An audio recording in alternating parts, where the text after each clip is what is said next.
You were tuned in to episode 64 of the Goodfellas podcast. We've been away for a little bit, but we back.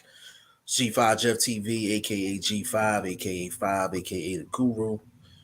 Got my main man in the building, VP Shane. What's going on, good brother? Nothing, bro. I'm surviving in these streets. Surviving in these streets. Now on the bottom, got my main man, Boxing First Vlog, aka the General, aka Blunt, aka Blunt Bayless, aka Mr. 1K in the building. What's going on, bro? Oh man, you know what it is, baby. Just bobbing and weaving in these boxing streets like normal. Absolutely. Before we even get started, we got a shout out family in the building. Hoodie Man Team 34 say, what's good, fellas? What's going on with you, good brother? And we just talked about this man a second ago, Mr. L Dub, the plug. What's going on, Doug? The Block Mike Cop is in the building. Big shout out to you, bro. Listen, we've been away for a little bit, but we back. You understand what I'm saying? We back in action, man. We ain't gonna get into why. Just know that we back in action, man. To get on in here, get some of this good boxing talk in. We got a whole lot to discuss. Just been with the Klitschko brothers fighting against Russia, bro. Yeah, man. I had the Russian flu, man. I had to put on a hard hat and pull out some choppers and get that together. You know they might need you in that. They might need you to fly over and defend that war, bro. Hey, man. Hey, what? I let them know I put the beams on the thing, so you know what I mean. we ready. We ready. Absolutely. You know what I'm saying? Hoodie Man Team 34. It's Willie G. My son keep changing my shit. We know who you are, bro. We know. Adrian says, sup, fellas. Adrian, big shout out to you, bro. He said, L Dub said, does it matter which platform these fights are on if we as boxing fans gonna watch it anyway? To be honest with you, no, not at all. And Dub, I know the reason why L Dub asked that is because me and him had a miniature debate on Instagram today. So fill us in. Yeah, we were talking about the fact that Eddie Hearn's lost another purse bid. Mm-hmm. And he was saying it doesn't matter because us as boxing fans are going to watch it anyway. And I agree. From a boxing perspective, the only thing that matters is good fights happening. We just want to see good fights. Shout out to Tree James, by the way. Big shout out to my bro Tree James, man, getting the second round knockout, icing the dude on his feet, man. That's amazing. We like to see, amazing performance. Absolutely. But yeah, as I was saying, in my statement, I was basically saying that's true, but public perception is paramount for media.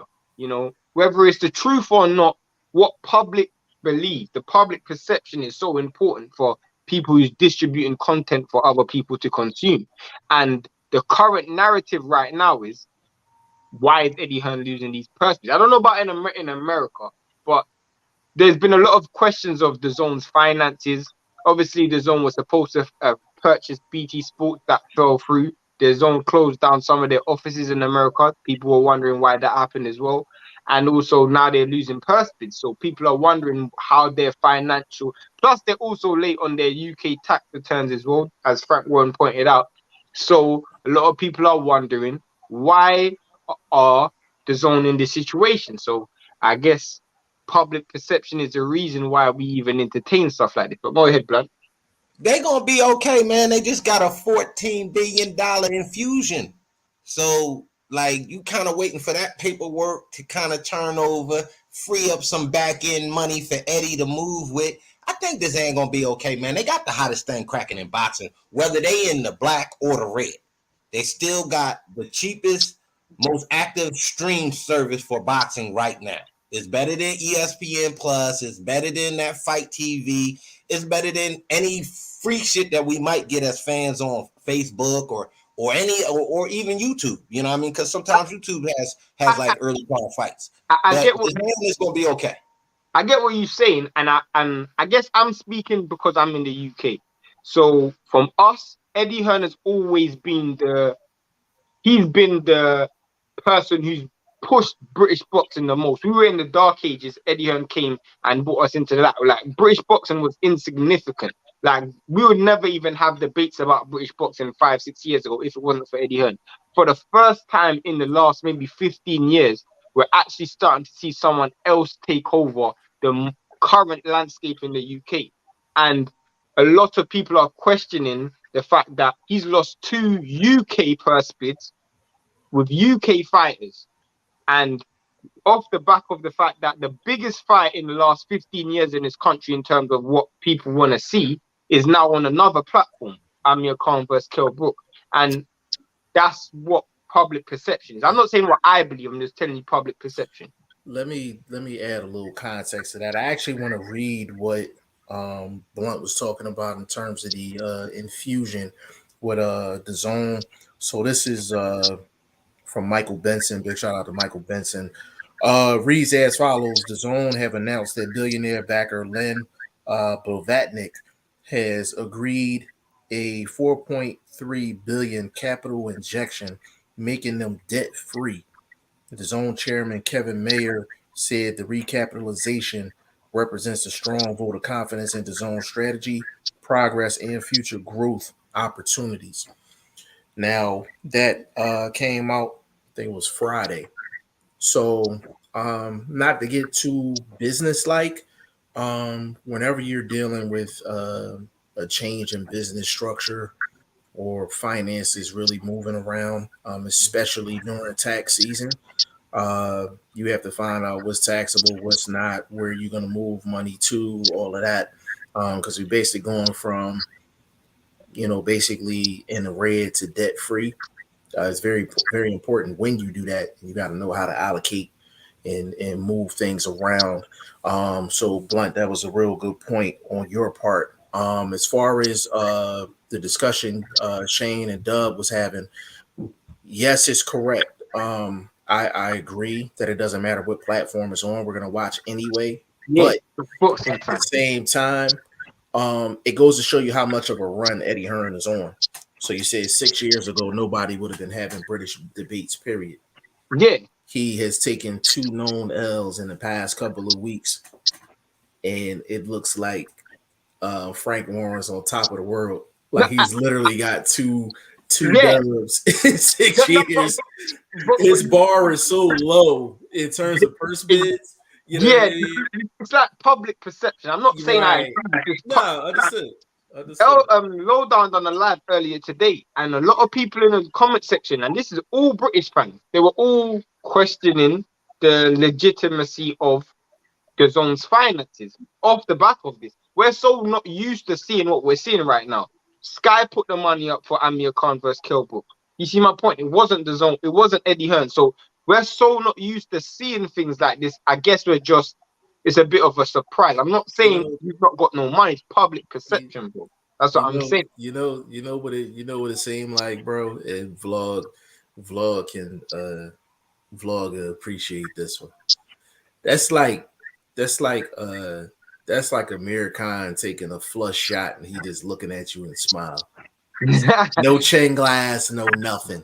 But he done made the establishment that he got a glass chin. So if you see him just taking shot after shot, you looking like, what the fuck is going on? Like, you know what I'm saying? Like, this is the equivalent of that. Yeah. You know what I mean? Like, it's crazy. But I'll ask you a question before we get to the comments. Sorry, people in the comments. No, you good.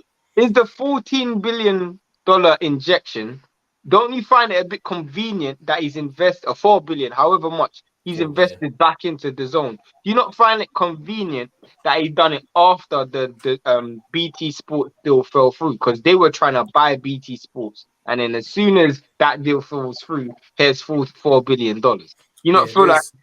No, that's not a coincidence. Yeah, it's not a coincidence, and there's gonna be some more information coming down the pipe. When it comes down to that, you're gonna see other things getting done. You don't pump in 4.3 billion, and there's not gonna be some other moves made on the back end. So that sounds like they wanted to beef up what he was investing in. So the people already running Dizan kind of stepped out, was like, look, if we can pad the resume, so to speak, then he'll be even more willing to do business with us. But him being a solid business dude, I think he saw a good game plan, whether they made that acquisition or not. Because I think he's just been very consistent with putting fights out, working with American fighters, working with international fighters. finding out we see Sandro Martin, like these sort of guys. Kiko Martinez getting his opportunity to come back into the limelight. So they doing a good track record as far as boxing and serving the fans. Now, whether they're in financial trouble or not, hey, don't get me to line about their numbers, but their product I appreciate. I'm a paying fan. Yeah, if a company is debt free, that is definitely that's definitely a win. Yeah, that's a win. Sky's the limit. When I read it, I'm thinking maybe they've been listening to the Goodfellas podcast and they've been taking a gem or two. Because if you look at it, the Zone operates just as a platform of, like, hey, we host fights here. Where you look back at like HBO, things like that, HBO was actually like signing guys. Like this was like, you are an HBO fighter. You know what I'm saying? So they were kind of doing that with Eddie Hearn because Eddie Hearn was signing certain guys. With this influx of money, I wouldn't be surprised if the Zone just start trying to sign guys flat out. So I wouldn't be surprised if they actually try to pin together like another deal for Canelo. They did try to do that at the start of their campaign. When the Zone first started, they tried. It didn't work, but they did try at the start. They signed Golovkin, they signed Canelo. They tried to sign people like Andrade, Jacobs. It's a difference. It's a different signing those guys when you in the red and signing those guys when you in the black. Yeah, you know what I'm saying? Like it's a whole different ball game. But we got more family we gotta get to. Second Ezra in the building. Big shout out to you, bro. L Dub said Eddie Hearn, biggest star in boxing, only behind Canelo. His name be actually Eddie Hearn name buzzing in the streets more than a lot of boxers. You know what I'm saying? Hoodie Man, your vlog told you Munguia was gonna watch that dude. I wasn't gonna bring it up. I wasn't gonna bring it up. Man, I'm not even gonna blame Ballard on that one, bro. That's all on your fucking trainers, homie. I mean, goddamn, bro. Who told, like, how they training you to hold off from pressing the gas? That's like being in traffic and you not mashing the pedal to keep up with the traffic in front of you. Like you don't get in traffic and drive slower. You get in traffic and try to catch up or go ahead. So that's the trainer, bro. I'm not even going to knock Demetrius on that because obviously when you came out in the first round and you didn't attack and you trying to turn counterpuncher, you can't counterpunch somebody with that kind of volume and power. You got to get in there, get on him, and stay on him. That's training to me, bro. I mean, I ain't knocking your call, but I'm just saying, bro, that's trainer, bro. Because Demetrius Ballard is a better fighter than what he showed that night. He showed me exactly what I thought. Because it's just go ahead. No, go ahead, bro. Go ahead. What I found more crazy was all of a sudden now Andrade's moved up. Golden Boy's come out and said Munguia's ready for Andrade now. I just found that crazy. But then Golden Boy got over let's just say De La Hoya got smoked over by the WBO who ordered him against the dude Janabek. Yeah. It's gonna be interesting because how you gonna make that fight happen? Is Janabek coming over to Dazan? Is y'all gonna let Munguia cross the street? And then Munguia, they're talking about putting Munguia back in there on May 5th. So that purse bid's got to come first, though. Yeah, the purse bid's got to come first. I'm just saying, like, as far as like the moves are being made, so he trying to. For sure. I don't think De La Hoya wants the belt. I think they want to try to get him to 50 and up. The thing is, I mean, of course, that's a selling point. I think with Golden Boy, Golden Boy is so ice cold in these streets right now. I think they trying to just cling on, to what they have, to the little that they have. Yeah, because he got some bad boys in this camp, though, bro. You still got Jojo Diaz.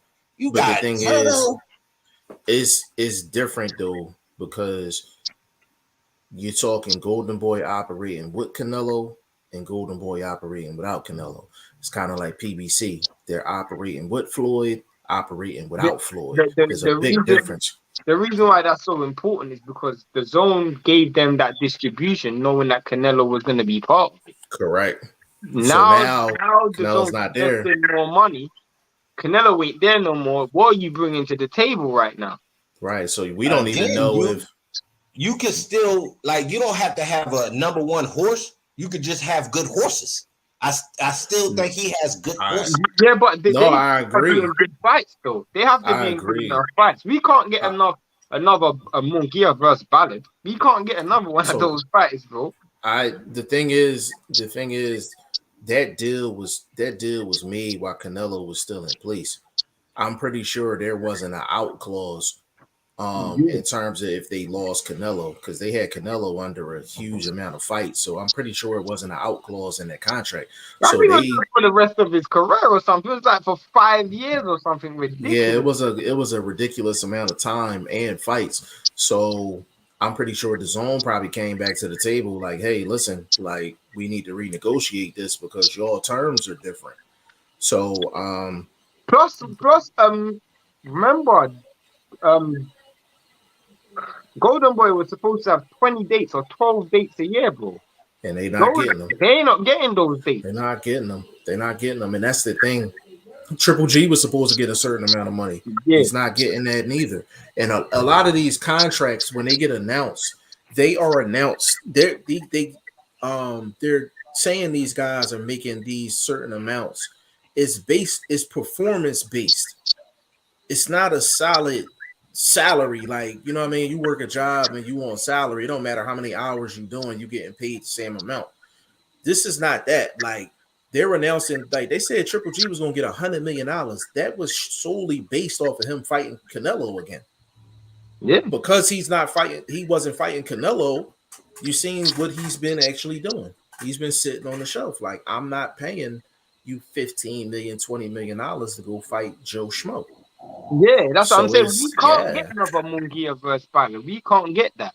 But Ballard, and the thing is, Ballard, the thing about Ballard, this is why I always be asking, like, yo, give me somebody comparable that he's beat before he gets to like that upper echelon. So it wasn't even about Ballard. It was just the jump from the competition he was at to the competition he was going to. The gap was too big, in my opinion. I just thought it was too big. You know what I'm saying? But but listen, we gonna follow Ballard at the end of the day because we know his name now. We're gonna follow him. It is what it is. Hoodie Man Team 34. The Zone is a good platform. I agree. I enjoy the Zone. Me personally, people don't agree with it, but I do. Burt Wood in the building. Big shout out to you, family. He said G5. Remember you mentioned great fighters from Philly. Did you remember these two? Also Jerron Ennis, Stephen Fulton. I mean, yeah, of course. Like those are the first two that we we mentioned. You know what I'm saying? And there's so many other fighters from Philly, man. We can go for decades. That's Stephen Fulton's the first fight I'm gonna name. Stephen Fulton's the first fighter we're gonna mention. Whether it's video, boxing, point blank, period, he's one of the first fighters I'm mentioning point blank. Yeah. L Dub, Eddie lost the purse bid for Bentley versus Cash. Didn't bother me because I like the fight. No, of course, but I'm more talking about public perception. I'm not talking about from a fan perspective. And Dub, it's crazy that you mentioned that because there's so many different ways you can look at that. As a fan, you can look at it and be like, we don't care as long as we see the fight. From a standpoint other than a fan, you can look at it and be like, this is actually good because this is forcing people to step their game up. Yeah, this is forcing people to step their game up. Like, it's again, I want to know what bank Frank Warren hitting. We still investigating that, but I mean, he's winning these purse bids, so it is what it is. It sounds like he got a loan from Bob. I ain't gonna lie. Bob's stingy with the chips though. I mean, but you never know if that's your homeboy and his pockets is short. Bob probably was like, well, we ain't got nothing going on Top Rank this weekend. Go on, make yourself a fight. Bob didn't even want to put money up for Cambosa's Tiafimo. Bob didn't even want to put money up for that, bro. Again, investors don't like to invest in their own product. They'd rather invest in somebody else's. That's just how that game goes, bro. I think, bro, it's more of I think, especially from Frank Warren, and what Bob Arum are trying to do, they see Eddie Hearn as a threat. And by beating him in these small little rivalries, they're minimizing his his actual work ethic and what he's actually done. Because I just listen to the slide digs that Frank Warren says and Bob Arum says. They just always sending in direct shots after Eddie Hearn, and they use these little point scoring methods as like leverage to improve their argument, to improve their point that they're doing. But I just think it's one of those things, bro. I like it, man. I like it. I love it, bro. This competition, man. I like it, man. Burt Wood vlog. Who am I? Bob Arum in 1987 had paid bribes to the International Boxing Federation (IBF) in order to manipulate the rankings and permit a chance at a title fight. I have no idea. I'm not. He said vlog. So nah, dude, you want me to tell you what I was doing in '87, bro? I don't know what you was doing in '87, bro. Bro, I was pushing so much motherfucking crack.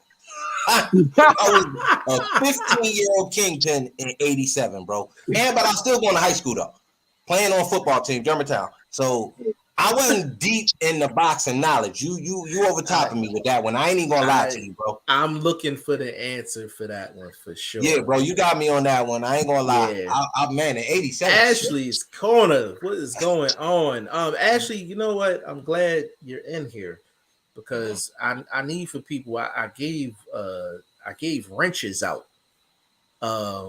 But I can't see it unless you on YouTube. So if you have a wrench, I forgot who. I just know I put a bunch of family in there. So if you got a wrench, let me know if you got it or not. Burt Wood vlog wins 76. Don't forget KO 68. Don't forget Blunt. Jeff still, I'm trying to make more. Yeah, I'm making. Listen, I have to send.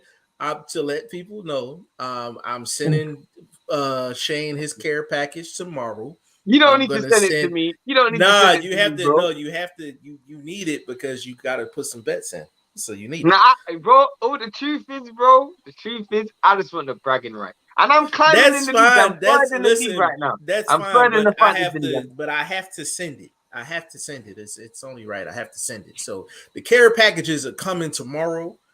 So I'll be square biz with my guys. You know what I'm saying? He said vlog wins 76, KO 68. The Ring ranked him as the 9th greatest puncher of all time. No, that's too many. That's too many fights for Julian Jackson. No, that's too many for Julian Jackson. That's one of the heavyweights, man. I can't think of his name. He's a puncher. But he wasn't like a big husky like dude. Is it Shavers? I don't know. Ernie Shavers? I think it's Ernie. You think it's Ernie? Okay. Yeah. All right, we'll go with that. Why is some in the building said the zone money issues are well documented? It seems like that 4.3 billion bailout was a debt for equity swap. When I read it, bro, it's no different than I looked at it. It was no different than a Waddell and Reed. I don't agree with that, though, bro. I don't agree with that. He said the zone's money issues are well documented. I don't know how well documented those money issues are because at no time have the zone stopped hemorrhaging money. If we're keeping it real, the last 3 years, what company has hemorrhaged more money than the zone? If I had money issues, bro, I ain't spending the money that the zone are spending. I guess my question would be, what would you consider money issues? Because even the guys that they do have, they usually fight more than once a year. You know what I mean? Like, so. I mean, nobody. I would love to hear. Other than Golovkin. Yeah, it's kind of hard to say. Because they don't actually sign fighters, like they're literally just a home and have like affiliations. You know what I mean? So it's kind of hard to say whether they are or they are not having money issues. So I gotta actually think on that. Those with a wrench, by the way, if you see any bots, just kick them out straight away.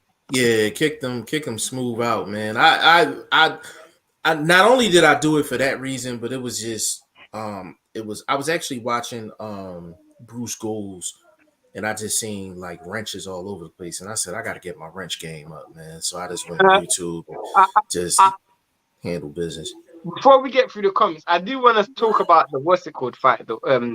What you guys would do if you were at Demetrius Andrade? Would you take the Zach Parker fight, or would you try to get another fight that's more lucrative, or would you stay? Would you have stayed at 160? What would you do? Personally, I would try to leave Eddie Hearn, but that's just me being honest. Vlog, you want to get at that first? Because I might go on a little tangent. Man. Bro, I think the deal that he got on the table with Zach Parker is freaking outstanding for this to be a non-title contest. It's a hard fight, though. I will say that. So you got to credit Demetrius for trying something different, for not just, kind of peddling water, so to speak, just waiting around, see if Canelo come around the corner, see if he gets his phone ring. He trying to be proactive to see if that fight can happen down the road. If not, set himself up for bigger things for as far as his career, starting to grab 1, 2, 3 titles and shit in these different divisions. So, you know what I mean? I think it's a smart move. I think, like I said, the payday is outstanding for this to be a non-title. You think it's a good payday? 1 million ain't that much money, bro. Man, that's 1.6. That was 1.8. It's 1.6, 1.8. That's no, he's not getting 1.8 million. No, the total was 1.8. He's getting 1.2 or something like that. Nah, he getting a little more than that, bro. I think he getting almost double with Parker. Yeah. Parker's getting double. He getting 600,000. Yeah. 1.2. I think it's still good, bro. And you're on the road, so you're not forced to sell any tickets. You're not forced to do this extra promoting for the fight. You just getting your bag, bro. So I mean, I think it's a smart move, bro. And the competition is young, but it's respectable competition. I'm gonna ask this question before I go on my tangent, and the answer is really gonna depend on how long I go on my tangent. Demetrius Andrade and Eddie Hearn, what is the contract situation with them right now? From my understanding, I know he's signed. I don't know to how many fights. I know he was signed for a few fights. I don't know how much fights is. But Eddie Hearn will let someone go if they want to leave. Like, he doesn't tie people down. So I'm looking at it like this. There's been rumors going around that David Benavidez would fight Andrade. To be perfectly honest with you, the money that he's making for the Zach Parker fight, I don't know if Al's gonna pony up that type of bread for that fight. Number two, it's a very risky fight for him, and the reason I mention that is because what options does Andrade have? Because he's with Eddie, he can't entertain that. Correct? At 160, he's had the belt for years. Everybody's running and ducking from him, and like you said earlier, Shane, Oscar De La Hoya, all of a sudden comes out and said, "Hey, I'll entertain the Andrade fight." Real convenient. So really, outside of the Zach Parker fight, what other options does he have where he's going to make 1.2 against what Vlog said, and I agree, a respectable opponent? He won't get credit for that win, though. He won't get credit, but he's going to get a nice bag, and the real hardcore is going to know that's a good win. That's a good win for him. And at this point in his career, the most he can do is actually fight solid guys and look good in his wins. And if the big time fights come around, they come around. If they don't, they don't. And that's where he's at. And to be honest with you, I'm like, unless he signs with Al, this is another situation. Unless he signs with Al, he's probably not going to get that big fight that he's looking for. And even Al only can offer him so much. But I wouldn't even say it. The truth is, bro, he was at the best promotional company to begin with. He still didn't get those fights. He was with Canelo was at the zone. Golovkin was at the zone. Jacobs was at the zone. Munguia was at the zone. And he didn't get none of those fights. So let's keep it real. Like, that's the thing, though. You got to look at it. So all of that you just said is true.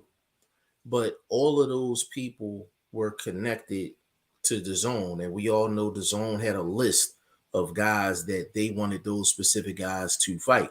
Demetrius Andrade was on none of those lists He wasn't on the list for Triple G. He wasn't on the list for Canelo. He wasn't on Oscar De La Hoya's list for Munguia or any of these big time guys. So for that reason alone, he should have went to Al because nobody actually pushed the envelope for him. Go ahead, Vlog. You're on mute. My bad. The boy's in trouble, bro.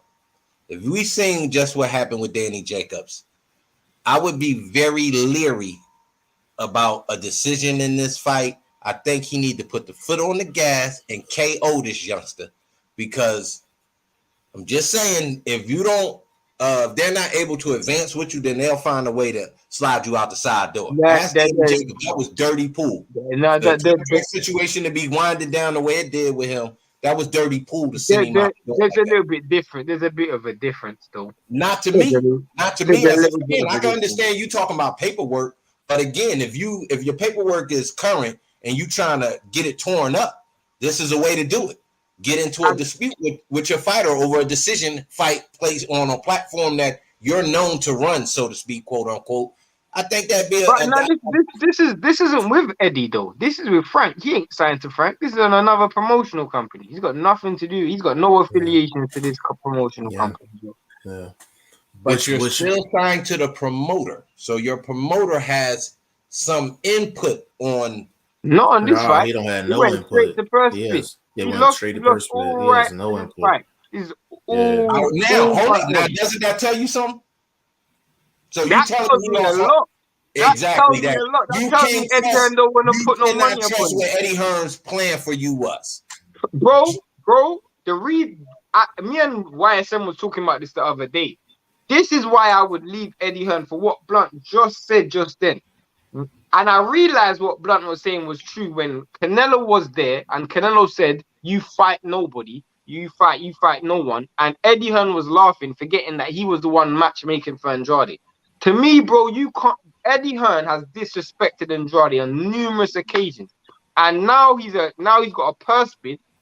He doesn't even bid enough to have the fight, bro. He doesn't even bid enough. He loses to Frank Warren again, and it's not even a big bid, bro. I can't. The thing is, like, the one thing that I will say, first of all, he shouldn't have lost the bid. Like, let's just keep it a bang. Like, he shouldn't have lost his bid. His fight was the A side. Correct. So he shouldn't have lost the bid. The one thing that I will say is, the one thing that I will question is this this infusion of this 4.3 billion. How long has he actually known about it? Number two, Eddie Hearn's moves has been very un-Eddie Hearn like over the past month or two. Can we agree on that? Yeah.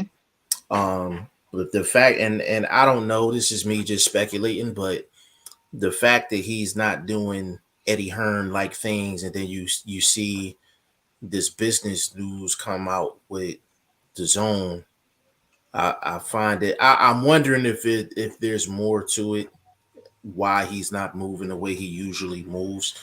That's easy to break down, Jeff. He just waiting for the money to settle. He want to start playing with. Well, that's what I'm saying. That's what I'm saying. No, bro. I agree with what you're saying, but I think from Eddie Hearn's perspective, bro, he's just so invested in securing that Canelo bag. He don't care about no one else. That's true too, but again, bro, just because you secure that don't mean the turnover for that is gonna come back. But Shane, yeah, that's true. But Shane, like 1.8 not gonna change his chase for Canelo. No, but I mean more from an attention perspective. From an attention, I still think. But see, he's used to winning all purse bids, all of them, big, small, in between. This is the thing, though. What I don't get, and this is what I just feel like when it comes to Andrade, and I agree with you. His move, for the last month. It's not just the Dylan White. It's not just the Andrade. We also have to look at the Devin Haney situation. There was some form of fallout when it comes to money with that situation. So there's something going wrong with Eddie Hearn and him securing these fights for the zone. But when it comes to putting the blame on a lot of the fighters too, because Eddie was one that was saying that Haney was pricing himself out of that fight. So Eddie is a part of whatever the downward turn that we're seeing. He's a part of it. So with Jeff kind of questioning how is he a part of it? Is it a plan? Is he planning to take all these losses so he can do some big turnaround and secure all these major fights towards the future? Or is it just that he want the Canelo situation? Yeah, well, I just think it's that, bro. I'm keeping it real. Like, let me tell you this, Jeff. If me and you are close, you and Blunt are close, and you are sitting right next to another dude, and this dude publicly disrespects me and Blunt, you side with the person that's publicly disrespecting us, and we've both signed our futures to you. Where's your loyalty lying? That showed me then and there his loyalty did not lie with Andrade. His loyalty did. Canelo didn't sign a deal with Eddie Hearn. But his loyalty was never with Andrade to begin with, in terms of him landing the huge fight. The one huge fight he did land him, it wasn't his fault while it fell through. No, but I get you, but I'm just talking about the fact that what we're seeing playing out for Andrade's career now. Right now, we're seeing, as Blunt said, the dude didn't put up no money for the person assigned to your promotional company. He didn't put no money up for that. Bro, you're talking about a dude who said he was going to bid for Porter versus Crawford, even though he had no dog in the fight. But the thing is, and I'm not saying that you're wrong.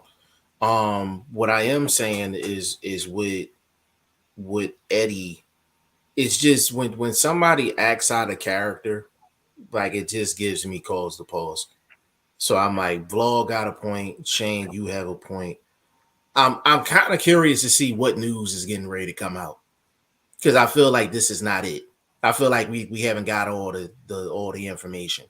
So I'm kind of curious to see how things play out. But I mean, as far as Andrade, if Eddie Hearn had Andrade's best interest, he would have fought Canelo already. Or Golovkin already. So the fact that he couldn't secure that, but at the same time, we got to remember this is the same guy that had Amir Khan and Kell Brook under contract, and he couldn't get that fight. No, but with that one, you could clearly see someone was running. Kell Brook, Khan did not want that Kell Brook fight. Right, but the thing is, that's another rookie mistake. I get that, but Jeff, let me put it to you like this. Eddie Hearn has come out and publicly not disrespected, but said what it was. The reason why I couldn't make Kell Brook versus Khan was Khan didn't want the fight. He hasn't come out and said the reason why I couldn't make Andrade versus Golovkin was because Golovkin didn't want the fight. He didn't say that. He didn't say that about Canelo neither. But it goes to my point, though. Why sign Amir Khan if Kell Brook's not a part of the equation? I don't know. That's just like the reason I said it's a rookie mistake, because Showtime signed Floyd. He signed a 6-fight deal, $250 million, whose name was attached. Pacquiao. He had to fight him. Yeah. He had to fight him. So that's what I'm saying. That's a rookie mistake. Like, he should have had it where either Brook is a part of this equation, or there's no deal. There's no way I'm signing Amir Khan at that time, and Brook is not a part of the deal. It's no way. It's no way. Like, it's no way. That's a rookie mistake. Like, that is no way that I'm doing that. Like, please, anybody else Amir Khan fights is irrelevant. But again, it's the same thing with, there's no way I signed Golovkin, which he signed Golovkin, and neither Canelo nor Andrade was on the table for that fight. Let's keep it real, bro. What has he done to benefit Andrade's career? Nothing. So is there a surprise now that after 3 years into their relationship, he's failing to get Andrade big fights, and he's not getting Andrade big money?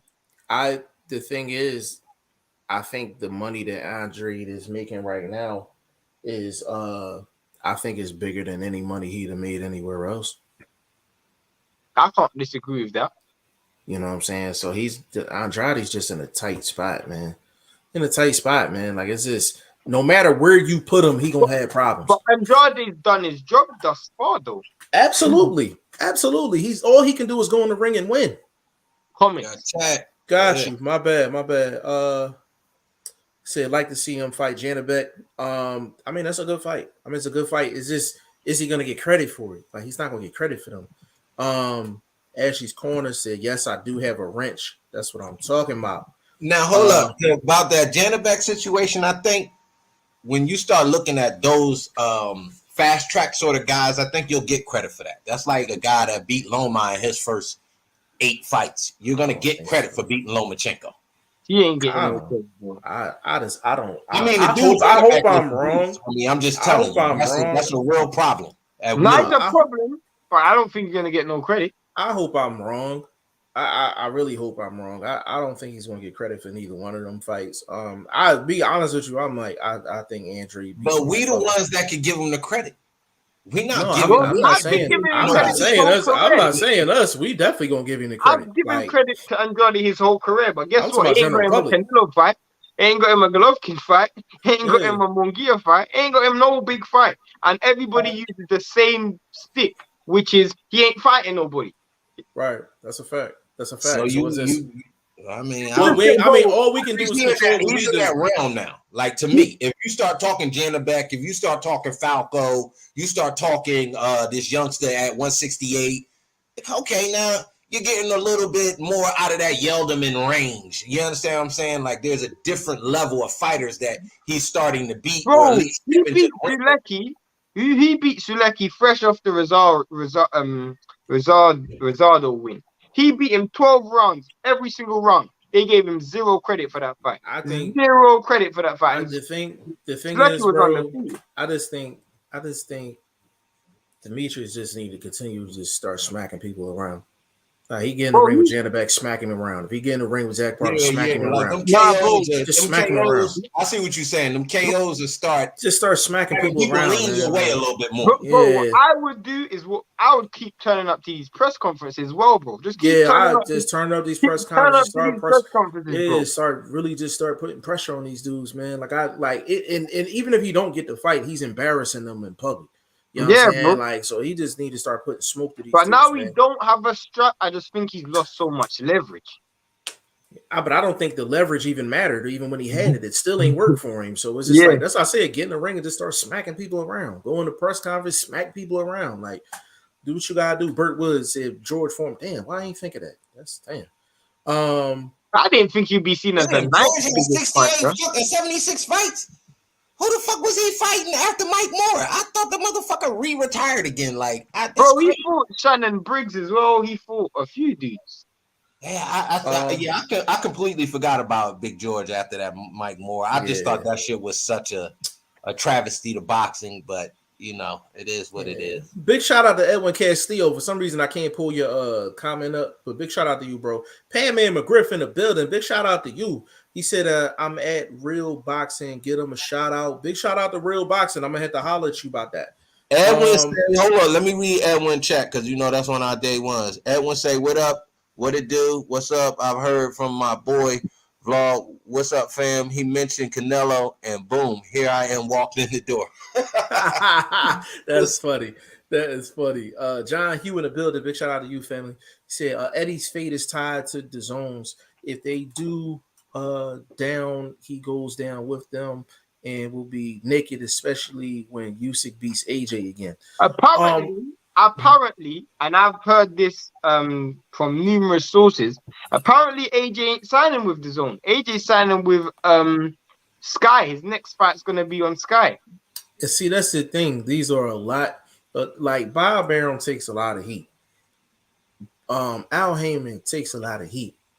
But the way they handle their business-wise, this is why they don't end up in these situations. Yeah, because there's no loose ends, bro. There's no loose ends. Like, there's no loose ends. But the thing about it, there's no loose ends because both of these guys are lawyers. There's no. Eddie Hearn ain't no lawyer. Exactly. Like, Eddie Hearn knows how to protect his personal money. Trust me, Eddie Hearn's got personal money. That he's an accountant. He's got him and his father are accountants. Bob Arum is a lawyer, so you understand why certain people have certain understanding in certain fields. And the thing about it. Look at this. Sorry to cut you off. No, you good. Look at this. He signs a lifetime deal with the Zone. He signs AJ to a lifetime deal with Matchroom, but he doesn't sign the AJ to the Zone. Does that even make any sense? It doesn't That make makes sense. no sense, bro. That makes no sense. That That's why I said. no sense. That's why I said I was joking around, but I was like dead serious. I'm like, he need to bring us the fuck on as Literally, like advisors, like for literally. real. Like he need to bring us on as advisors because I'm like, probably about 90% of the stuff that Eddie Hearn going through, he would not be going through. We would have this motherfucker in a board meeting on StreamYard. Be like, yo, let us know what you're getting ready to do. As soon as you tell us, be like, no, that's a no-go. This is why it's a no-go. Like Eddie Hearn is so cool, he don't realize that you got a strong arm sometimes. Yeah, bro, you have to. You have to strong arm. You have to strong arm. He's too goddamn nice. Like, he's too goddamn nice, man. You got a strong arm in these streets, these boxing streets, man. Let's keep it real. There's no way Beterbiev's about to fight Joe Smith Jr. There's no way. There's no way that fight should be happening. He brought Beterbiev on his platform to fight his fighter, and all of a sudden he's just gone on to the sunset. No sign or no extension, no nothing. Yeah, I mean, it doesn't even make any sense. Kambosos comes to the Zone, wins a belt, goes into the sunset, and now he's fighting Lomachenko. There's no way. Canelo does the same thing. And there's no way that happens with Bob because he has options on the opponent. So even if he loses, he wins. Literally. It's just like maybe nobody's giving Eddie credit for not putting the hooks in guys like that. Well, you have to. Like, he paying the price for it. No, you don't. Not necessarily. Not necessarily. Like, to me, for like, obviously it didn't work out for Allen them. They didn't get the 2-fight deal. Canelo had controlled so much of what he's going to do personally that Uncle Allen them had to respect that. Get that one fight up out of him and move the fuck on. I think Eddie's on that sort of track. I'm gonna do what I could do with these fighters and move on. If you know what I mean, if it's not a long-term situation, then make it do what it do and move on. But hold on, Shane, real quick. But Vlog, you are a businessman outside of a boxing fan, right? Is that a move that you would make as a businessman? Because that's how I'm looking at it. I'm like, if I'm in Eddie Hearn's shoes, there's no way I do that because I'm like, I gotta make sure. It's kind of like when you playing roulette, you spread your chips all around the board. That some wins may be bigger than others, but more than likely, you cover most of the board, you're gonna win. It seems like Eddie Hearn don't cover most of the board, and as a businessman in boxing, you got to cover most of the board. And more than that, bro. No, not even more than that. And to add on to what you just said, you gotta make sure that the people that's at your table are eating. Like the effects that he's just done is he's taken food out of the mouth of Andrade, Devin Haney, Dimitri Bivol. That's what he's done. Hey, Shane, I got the perfect analogy that Blunt will understand. I got the perfect one. The perfect one, right? That's like you taking an NFL bet, right? And you teasing a game down from 7-1. But you hedge your bet. You put another teaser. You take the opposing team. You tease them up from 7-13. You see what I'm saying? So I mean, it's a situation where it's like you may win. You probably gonna win. That's what I'm saying. Maybe he's not trying to spread the money like that. He's just going to invest in this one particular event with this one particular fighter, get what he can get out of it, and move on. It's the downside of it though. It works for him in some cases, and in other cases, it's not working. In Eddie Hearn's defense, is it a case of he don't care about the money? He's already rich, and he don't really care about the stable. He just cares about the fame. And him being connected to Canelo for maybe a one fight gives him that little bit of fame and attention that he might be lost in for. You gotta be honest, he does the most talking on that platform.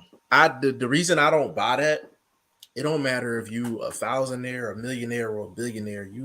You're not trying to take no L's. Like he's taking obvious L's. Like, you know what I mean? He's taking obvious L's. But is it with his money? He might not be taking L's with his money. He might be with somebody else's money. Yeah, but he don't want to lose to Frank Warren either. Yeah, I know. That's his arch nemesis. Like it's some dudes I'm just not trying to take an L to. That's why I'm saying public perception. That's what I was saying Public, to El yeah, no, earlier today. agreed. Hey No, man, absolutely. we've been chiming on this one for a hot one. You know I ain't got all day. Let's keep this I party got you. cracking and I got fuck you. Eddie Yeah, let's Hearn run through these and comments. Andre. Yeah. Bruce Scholes in the building, man. Big shout out to you, man. If you're not subscribed to Bruce Scholes, man, definitely go handle that. Edwin Castillo, how can they claim Canelo is turning down $50 million against them? Then say they would need to get paid more money to fight Andre than them fighting Canelo. What? So they want 20 mil because PBC won't. I'm gonna make this one real quick, Edwin, because I know you're gonna bring up Canelo again. At this point in Canelo's career, I don't He's care in the which lose deal. league. Yeah, I don't care what deal he takes first. To be honest with you, he can do both deals. He can do them both. He can take the DAZN deal first and circle right back around, and Al gonna have that same deal on the table. Facts. So this one ain't even up for an argument, bro, because he can revisit that one in 2023. Like if Al gonna put it back on the table, and then he's gonna have more leverage if he beats Bivol Bivol and and Golovkin. He gonna have more leverage, so he probably gonna end up getting more money out of Al. Chris G, if Andre fights Janabek, he gets 1,000% credit. He had an opportunity to fight Derevianchenko and Charlo. Andre definitely had 3 chances to step up. He didn't have a chance to fight Charlo. I don't know what you're talking about. Oh, you mean Jamel? He means Jamel. Jamel. So you again, I mean, you're talking about something 7-8 years ago. So I'm not the gonna kill him for that. Derevianchenko was never highly ranked with the WBO. Plus, if you actually remember correctly, Derevianchenko's coming off 2 big losses. He ain't gonna get credit for that fight neither. In fact, he's coming off 3 losses. He lost to Golovkin, Charlo, and he lost to Adames. This guy's taking L's, bro. Yeah, I still rock with Derevianchenko because he's fighting top competition. But yeah, he's coming off of multiple L's, so he got to get back on his feet. Edwin Beneduc is his fighting career middleweight. Lemieux calls out 2 more career middleweights after this and claims he deserves a payday. They're already pricing out of Andre, claiming they need more money than fight Canelo. Edwin, again, I'm gonna make this short and sweet. Lemieux's a good fight though. Lemieux, I now you keep saying career middleweights.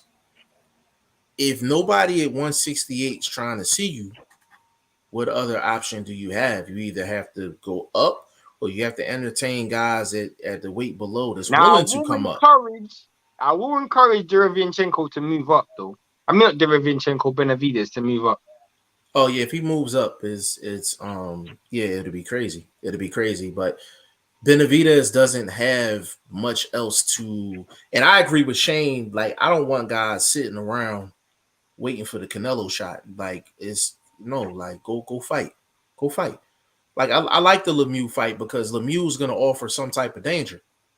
Yeah, at some point in time, these fighters have to understand Canelo not always be here. So am I doing myself a disservice by not setting myself up to be the next Canelo? Right. You understand what I'm saying? So a lot of these guys like Andrade and these dudes and even Benavidez to a certain extent, you bro, just keep grinding. You know what I mean? I get your point where saying you kind of start to fight out your class. You don't want to do that. So going up might be a better move. That Zerto fight is definitely a possibility, especially if everybody's saying that Golden Boy is having trouble getting their fighters on these big stages and having connections to these streaming services and pay-per-view services. So I think if he moves up, that's definitely a big fight for 2020, something like definitely. that. So staying at 168 may be doing itself a disservice. And you never know, Canelo might lose to Bivol. So everybody will be talking about Canelo and Canelo might lose to Bivol. He's going to lose to somebody.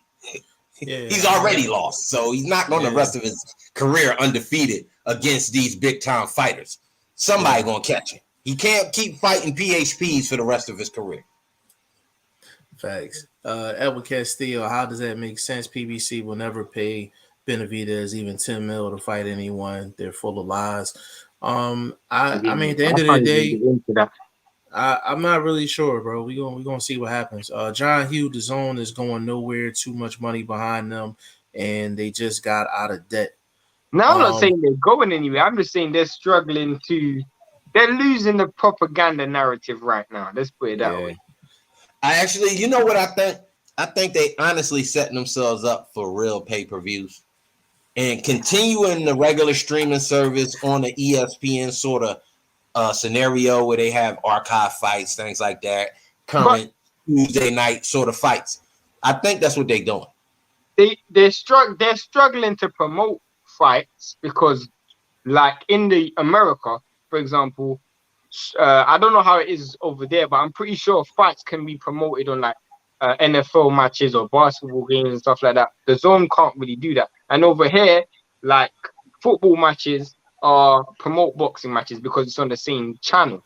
Because there's nothing else on the Zone other than boxing, it's kind of difficult to promote these streams of fight. But in the Zone, I'm gonna give y'all this piece of game for free. Now, I usually charge for this shit, but I'm gonna give it to you for free. Now, if you want to get into the pay-per-view market, right? You want to get into the pay-per-view market. For the people that do not have a subscription and they have to pay for the pay-per-view, you need to give them one or two options. Either make them pay for the pay-per-view flat out, whatever your price is, or if they're going to sign up for a monthly subscription within that time frame, you make them pay for multiple months to start off, which is going to offset the bread. So you can't get a guy that's going to subscribe and he only paid $20. He's going to see the pay-per-view, but somebody that don't want to subscribe, they're going to sit up here and pay 60 or 70 for it. So that's how you get around that. The Zone, that is free game from your boy G5 Jeff TV. If y'all entertain that shit, I'm expecting some bread in my mailbox. You got that? Moving on. Burt Wood, G5 quote, Shakur said he cleaned up his weight class 122, 126, 130. Now he wants Loma at 135. Hello. I don't remember. Right. Hello, I don't remember Shakur cleaning out the 122 class. I did not hear him say that. Did he say that? I didn't hear him say that, but I know he didn't clean up 122, and I know he didn't clean up 126. Hey, Bert, can you tell us where he said that? Because I would, if he said it, I would love to hear it.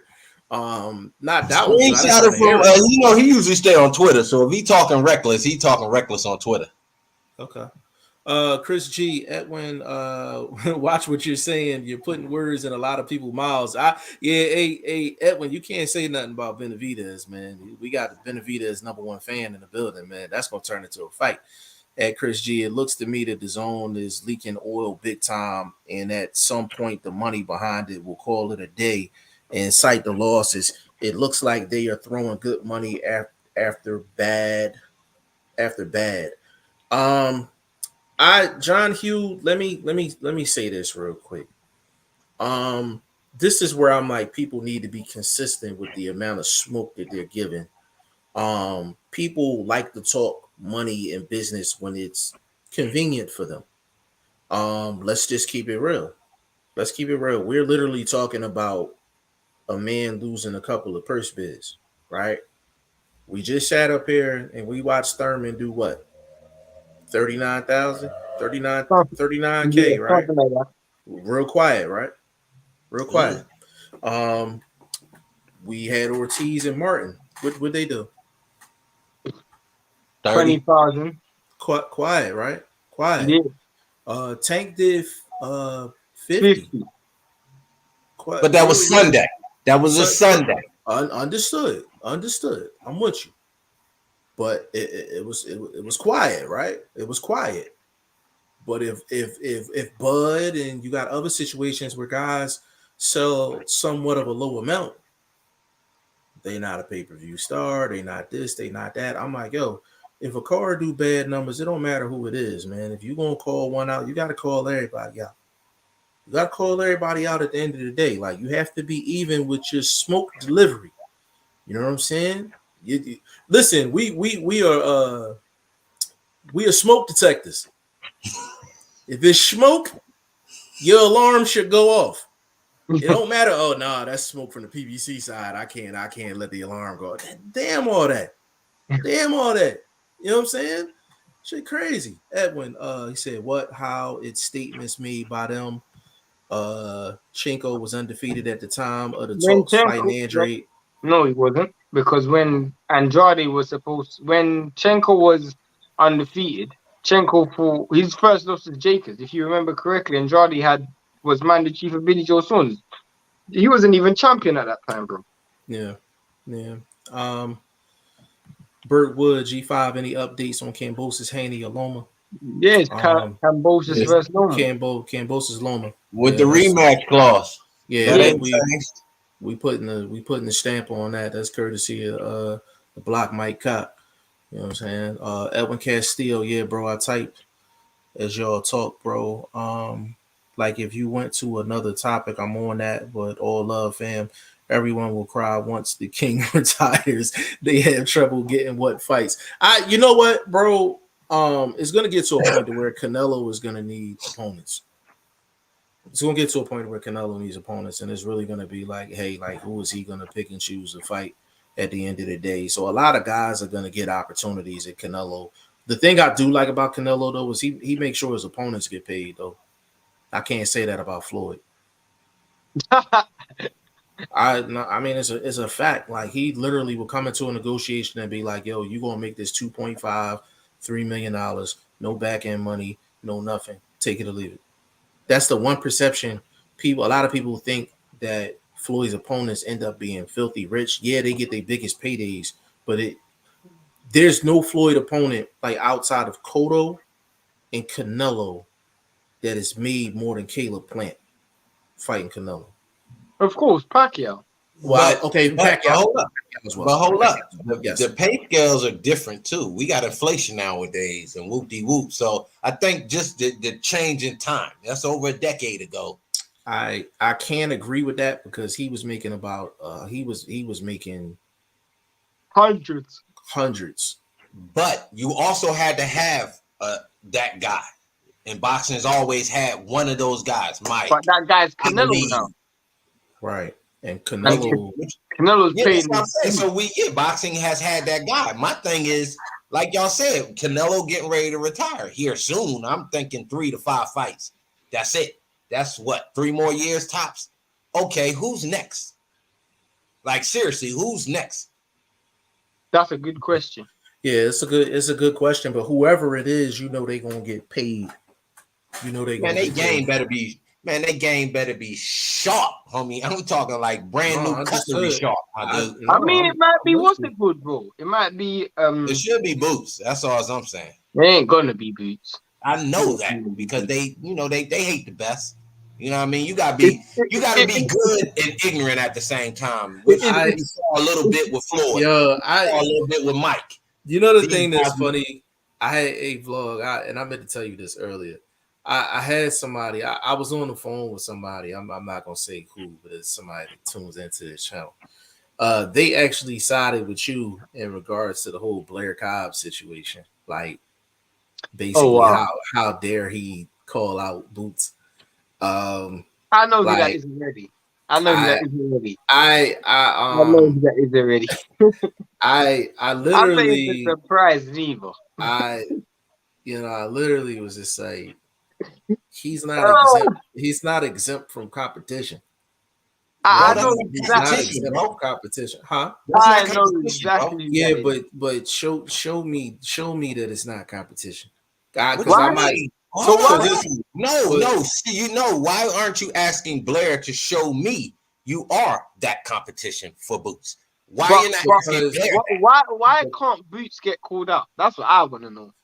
People are so offended that Boots got called out, man. Like but bro, it's not that you got called out. It's by the level that the person that called you out is on. But Boots ain't no champion right now, bro. Boots is the best champion right walking in a boxing gym currently, bro. But that's not the point. His profile ain't the best thing, so he's not above anybody calling him out, bro. Canelo gets called out by everyone, and Canelo's supposed to. Them niggas is chasing the bag. This dude is trying to gain respect. There's a difference. That's even better though. I'd rather someone chase respect than chase the bag, bro. At least he's trying to actually earn his respect. But that's my point. The people that are calling out Canelo have already earned their respect in the ring. So has Canelo.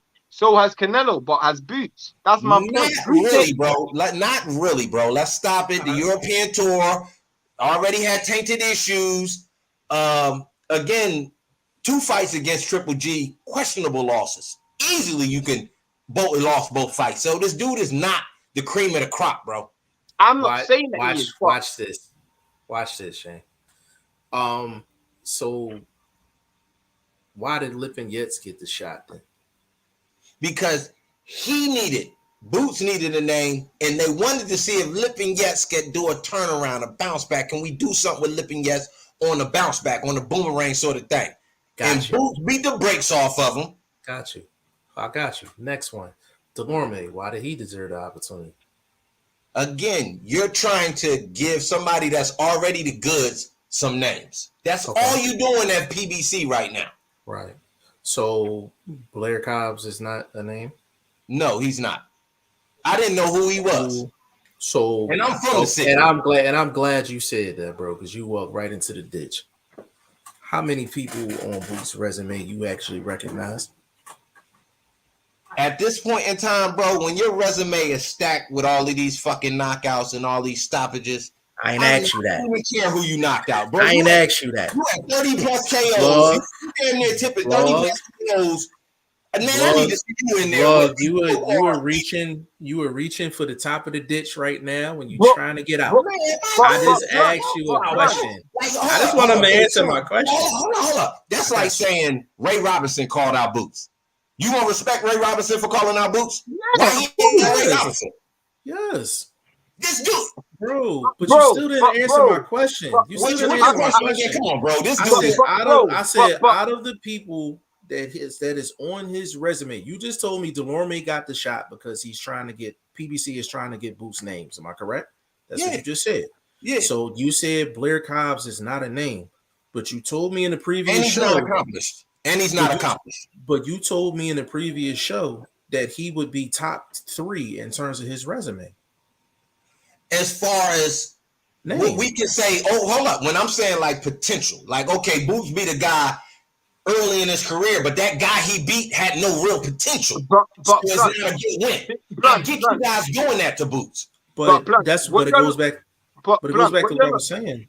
What you're not looking at, sorry. What you're not looking at, Blunt, is I'm not saying that I necessarily want to see Blair Cobbs fight Boots next. I'm not saying that. And I'm not saying Blair Cobbs is on his level. I'm saying if I'm Blair Cobbs, I want to be the best. So I am going to call out the best. That's what I'm going to do. I can't discredit any fighter for wanting to beat the best, bro. But I get that, bro. That's cool, bro. That's cool. I get it. But again, as far as actually getting the fight, I thought it was a bad move. I thought it was disrespectful. Instead of supporting another big name fighter from the city, you trying to be the one to step on his shine. That's fucking hate, bro. But he's trying to fight the best, bro. What you talking about? Blunt, you said Boots was the best thing walking inside of a boxing ring, correct? I did say that. I'm not going to step back on it. Right. But again, you about to go right back into the ditch. Ain't no you ditch, said you just made that statement, right? You just made that statement. Here's the ditch. Blair Cobbs is acknowledging that Boots is the best thing walking inside of a boxing ring. Okay. What do we ask from our fighters? To fight the best. Am I correct? Just do that. And all I'm saying is do that with somebody on your boxing level. No, but you just don't we want our guys to fight the best? Oh, well, damn shit. Then okay, that's like saying who's worthy to call out Boots? Maybe if you're not a champion, a Thurman or Garcia, some accomplished. Don't sit here and give me no 8 fights and then you want to fight a dude that got 28 knockouts on his record.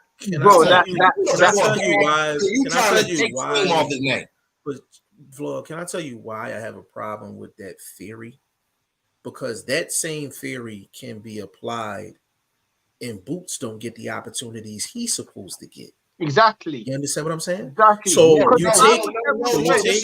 this is where you're wrong. Okay, this is where you're wrong. Okay.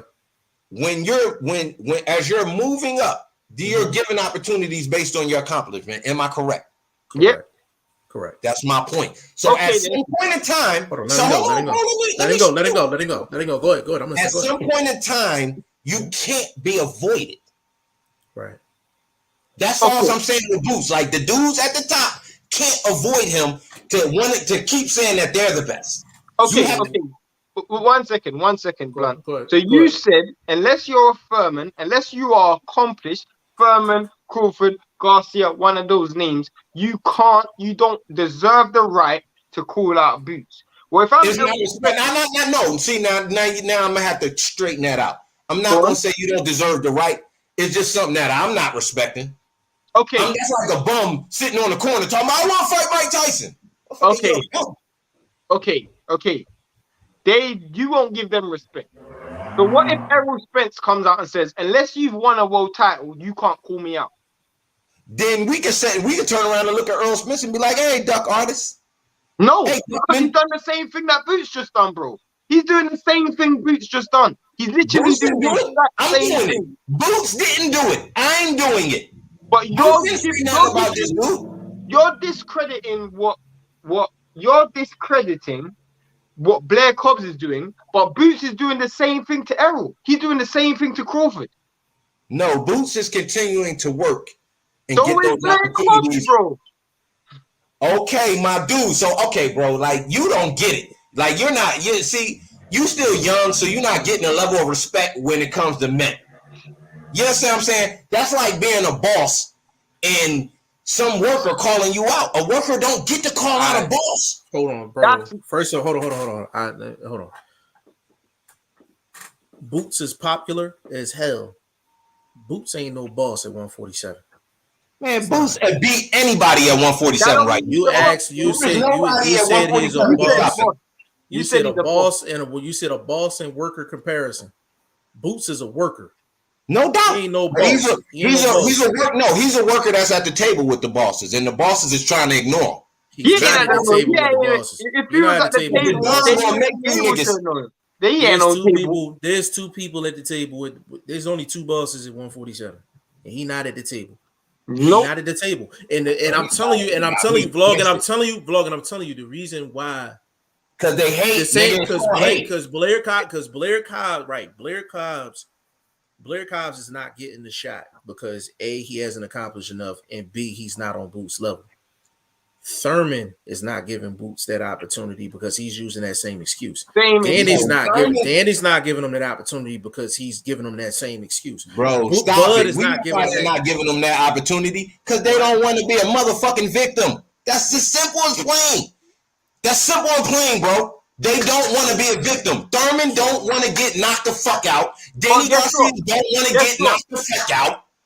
Guess what? Blair Cobbs don't want to get knocked the fuck out.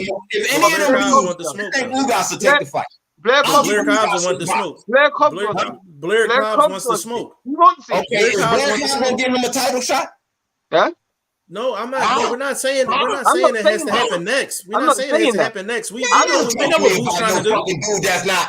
Man, tell dude to go fight Cole, go fight Ray Robinson, go fight some of them dudes that's still on their way up. Build yourself up, bro. Don't get to calling out no capos and bosses, bro. He can call out anyone, bro. He can call out anyone. He can call out anyone. No, you can't, bro. Okay, I'm just telling you. Okay, bro, you're not a street nigga. So I'm telling you from a street nigga's perspective, you can't call out anyone. But Blunt, let me tell you why you're wrong. Because if you're on the streets, bro, if I call you out and you don't, I'm just using what I see. If I call you out, I'm trying to tell you. Wait. Let me finish my point. Let me land. If I'm not on your level and I call you out, bro, someone has to check me. Someone needs to go and check Blair Cobbs. If he's in the wrong, someone go and check him. Knock that dude out and say he's in the wrong, bro. Someone has to check him because until then, bro, he can say what he wants. He can say what he wants, bro. Who's gonna check him? Who's gonna check him? Again, there's some lower tier fighters that could put him in his place. I agree. Bro, this dude is on his way to the dance, and you pull up and step on his shoes. Like, come on, bro, what you hating for? I'm on my way in here to start clubbing and kicking it with these bitches. I'm about to go in here. Vlog. All I'm saying, bro. Step on my gators and shit. Come on, Bro, Pimp. That's hey, hater shit, bro. Hey, Vlog. But if he's a boss, right? If he's a boss and he's not a boss. You know what I mean, boss, bro. I mean boss in his skills. In terms of skills. In skills, absolutely. That's all I meant. Yes, he's we a already boss know who run this shit. We know who got the belts. I get that. But I'm saying, that's what I'm saying. But I'm like, if Batayev called him out, would you react the same? If Stan Jonas called him out, would you react the same? For who? For Boots. Batayev at least has a couple bodies on his resume. Even in a young career, he got some bodies. Stan Jonas. He's had an opportunity or two. International fighter. You can learn something. There's nothing you can learn. Keep fighting Philadelphia fighters. You've already learned and maxed all you can do fighting people in your backyard. No, I actually agree with that point. I agree with you. I don't want Boots to fight Blair Cobbs. I'm just saying I'm not going to discredit a man for wanting to fight the best. I never discredited him for the call out. I'm saying when you're doing it, how you're doing it. You know this dude is on a world title track, a possibility at a shot at undisputed. Why are you somebody completely unaccomplished, completely off the fucking radar? Come on, bro, throwing salt. Come on, bro. Come on, man. That's Philly, though. I'm just telling you, that's the city. That's how they get down. These the same motherfuckers that boo Santa Claus. Bro, and that's why I'm disappointed. Because I told you this off camera. Philly niggas handle shit like this. Again, I get it. I'm not saying he shouldn't take the fight backyard, something in the gym, some sparring, do something to kind of, fix it a little bit on the street side of the game, but on a professional level, don't even acknowledge this dude, bro. Don't be on IG, Twitter, and all of that. Pay this dude no mind. But Vlog, the same treatment that Boots is giving Blair is the same treatment that all the top names is giving him. Again, it's for a different reason, though, Jeff. It's for a different reason, though, Jeff. We know that. But it's hard. Yeah, but it is different. But we talking about different reasons. That's what I'm gonna tell you. That's what I'm gonna agree. I'm giving Blair all the props for having the kahunas. You got the marbles. That's what we've been saying from the jump, bro. That's what we've been saying from the jump. I never questioned that, I said how you doing it, when you're doing it. Fair enough. We know what the route that the dude is on. We know when he's kind of sitting back, letting the scenario play out a little bit. And can I throw something at you real quick? You can always. Listen. You should have more respect for Blair Cobbs doing it right now, and I'm gonna tell you why. Listen to me. You fight Boots, you're not getting a big bag. You fight Boots, you're not getting a belt because he doesn't own one. Number 3, you may not even get a main event slot with Boots because Boots ain't never been a main event on Showtime, period. So the fact that he's calling him out and none of those things is the case, you got to credit that man for that. This is perfect timing. It's perfect timing. Like, okay, that's like, so we gonna give all fighters that said, yo, I'd like to fight that dude. Like, okay, my dude, that's cool. We gonna run around giving fighters hypothetical credit now, or we gonna give credit for something they actually done. Let's keep it real, but you didn't acknowledge what I just said, though. I did acknowledge that. I disagree with the timing of it. But the timing. Listen, when you call out a dude and you about to get a big bag, you question the timing. When a dude just got a belt and you ain't never mentioned that man's name before, you question the timing. If Boots was a main event fighter, which he's not a main event fighter. He's not a main event fighter on Showtime. Stop. You telling me about politics. You're not telling me that's facts. That's facts, bro. That's facts. That's not politics. That's facts. Again, I'm telling you that's political facts. That's not taken away from what his skill tells me. His skill does tell me he's not a main event fighter. But I get you. He's not a main event fighter. Why? Because they don't want another Floyd Mayweather scenario. They don't want this unbeatable entity to be uncontrollable. But Blunt, this is why I agree with Jeff why the timing is so amazing. Because to me, That's telling me Blair Cobbs wants to fight him purely and simply because he wants to test out his skills. He don't want him for money. He don't want him for a belt. He don't want it for attention. All right, I bro. want to test my skills. Okay, you can keep respecting unqualified fighters that do that. You keep doing that, and I'll keep staying in my position where I think your unqualification and the fact that you know and you're talking like, yeah, I might go in there and get my ass beat. Okay, motherfucker. So what the fuck are you talking about? He don't believe he's gonna lose though. He believes he's gonna win. It came out his mouth. What are you talking about, bro? I heard the fucking voice interview. He was like, yo, I might lose the fight, but the city wants to see it. The people want to see it. I'm like, what people? Who? Your cousins and your auntie now? What are you talking about? But I'm still giving him credit. I'm still giving him credit. A vlog. I just never seen a guy get called out and they have absolutely nothing to bring to the table. But Boots has absolutely Boots, huh? Wow, that's cat right there. And you know why he has absolutely nothing to bring to the table. But you said, hold on. You gave me political facts. I'm giving you political facts. And that's what I'm saying. When it comes down to money, with the confidence, you saying it confidently. Hold on, money, main event billing, and titles. Boots brings none of that shit. Okay. He brings nothing but potential. He brings nothing but potential. He brings a resume that tells me I can see why these motherfuckers not fucking with his talent. Absolutely. Yes. This is my problem, and I will reiterate the point that I say Boots is the best talent I've ever seen in my life. Talent I've seen in my life. Best talent. But this is my problem with people with great talent. You always got people like Blunt and other people who they can't see flaws. They can only see one. I never said he's undefeatable, bro. I never said he can't be beaten. I didn't say you. But so I'm not speaking about his flaws. When you're great, I'm not looking at what's wrong with you. Stop it, bro. That's how you do. Let me explain. Because it's like this dude can't get caught up. This guy's literally walking on water, turning water into wine and everything, so he can't get caught up, bro. Every fighter in history has been caught up. Every fighter. From Floyd to Roy Jones to Muhammad Ali, every fighter. Why is a dude with no world title, no pay-per-view attraction, none of that, why is he not allowed to be called up? I don't get that. Someone explain that to me. Because the person that called him out ain't doing him no good.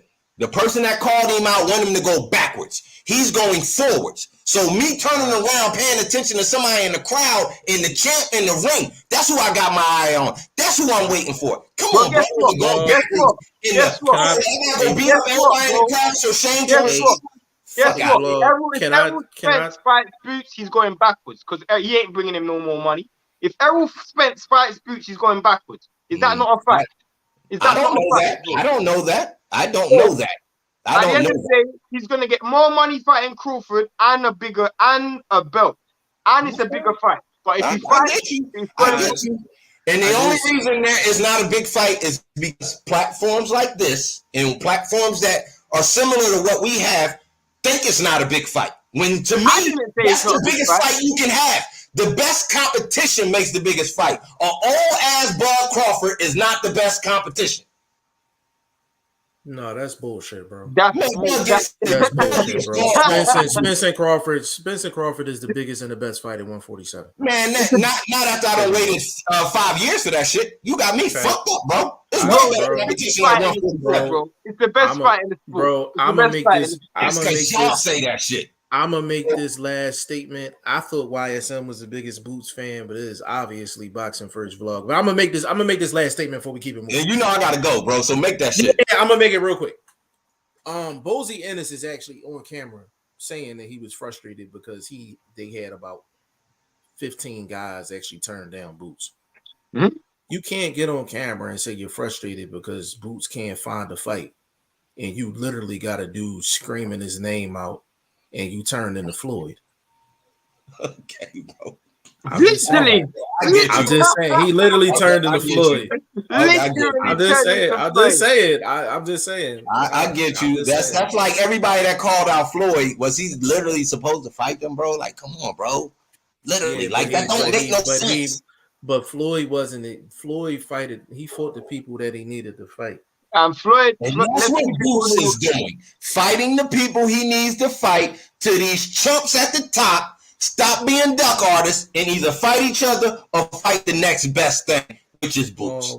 Come on, bro. The thing is, Thurman did it. Thurman did it to Spence. They all Spence suckers. turned around and did it. Spence turned around and did the exact same thing. He did the exact same thing. Numbers is bad. Karma, bro. You're not even proving yourself to the fans, and the fans showing you that because they're not supporting your product. Bro, I don't know. Shout out to everybody in the chat. Y'all know what it is, man. We back working. You know what it is, man. All love to the team, man. You know what I'm saying? Nothing but respect. We gonna disagree. That's what make this show live, though. You know what I'm saying? Like, we're not just sitting here kumbaya and holding each other dick. So again, salute to the crew, man. And I'm gone, bro. I got to hit this traffic. All right, bro. Big shout out to Boxing First Vlog, man. Let's run through these comments. Yeah, let me run through these comments real quick. Edwin Castillo, Bert, I thought Kambosos versus Loma was a done deal. They even said he's already there in case there's a lockdown in Australia. Yeah, it's done. Yeah, well, then bring in the Transformers, Avengers, and he'll even DC to challenge him. That's funny. Bert Wood, Shakur Stevenson announces going up in weight and defends WBO featherweight title. No, he got the Valdez fight coming up, maybe after. Yeah.